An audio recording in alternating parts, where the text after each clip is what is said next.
Sederet pengakuan Ismail Bolong setor 6 miliar ke petinggi Polri seret mantan anak buah Sambo. Sederet pengakuan mengejutkan diungkapkan Ismail Bolong.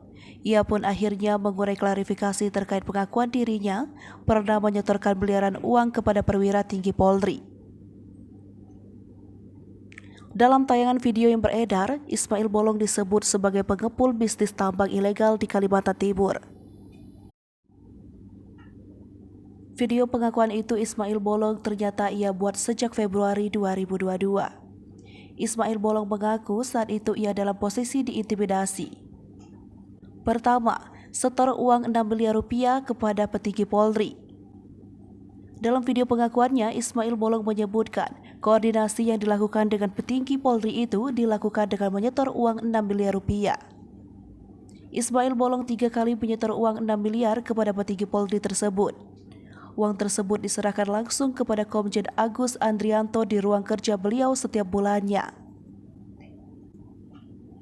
Kedua, tambang ilegal merupakan bisnis pribadi. Ismail Bolong menjelaskan dalam videonya, tambang ilegal tersebut ia operasikan sendiri.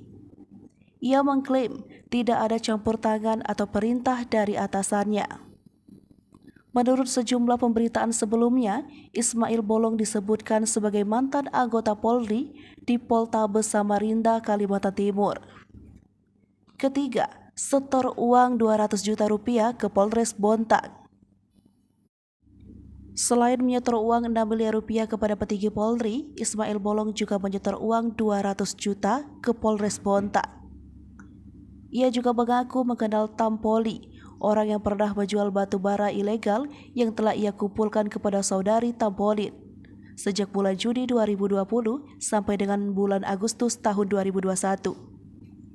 Keempat, video pengakuan Ismail Bolong direkam pada Februari 2022. Setelah videonya viral yang menghebohkan publik, Ismail Bolong 46 tahun mengungkapkan fakta dari video pengakuannya tersebut.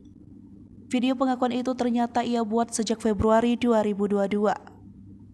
Ismail Bolong mengaku saat itu ia dalam posisi diintimidasi. Ismail juga menyampaikan permintaan maaf kepada Kepala Badan Reserse dan Kriminal Polri Komjen Pol Agus Andrianto atas testimoninya soal penyerahan uang. Ismail mengaku video testimoni itu direkam Februari 2022 lalu di sebuah hotel di Balikpapan, Kalimantan Timur dalam kondisi tertekan karena diancam oleh mantan Karop Paminal di Propam Polri sekaligus mantan anak buah Ferdi Sambo Brigjen Hendra Kurniawan.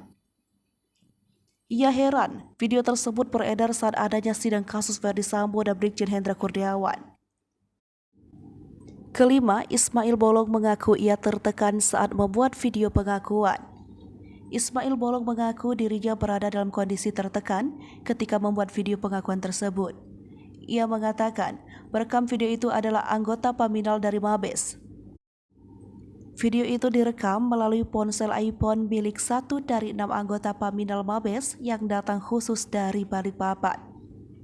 Sebelum direkam, Ismail Bolong diperiksa di ruang Propam Polda Kaltim di Balikpapan. Dia diperiksa mulai pukul 10 WITA hingga pukul 2 WITA dini hari. Karena tidak bisa berbicara dan dalam keadaan tertekan, akhirnya ia terus diintimidasi dan dibawa ke hotel lantai 16. Keenam, Ismail Bolong dipaksa membaca naskah pengakuan. Ismail Bolong mengungkap dirinya diminta membaca naskah yang berisi testimoni penyerahan uang kepada petinggi Polri. Saat diintimidasi di kamar hotel, seorang bintara sudah menulis konsep apa yang harus ia baca. Akhirnya, konsep tulisan itu dia bacakan dan direkam menggunakan ponsel. Dia menyebut karena tekanan dan ancaman dari Brigjen Hendra Kurniawan, kala itu Karo Paminal Propam Mabes Polri itu, Ismail Bolong mengajukan pensiun dini bulan April 2022, namun baru disetujui 1 Juli 2022. Hai pemirsa Sri Popo TV, jangan lupa komen, like, dan subscribe, serta tonton terus berita-berita terupdate lainnya ya.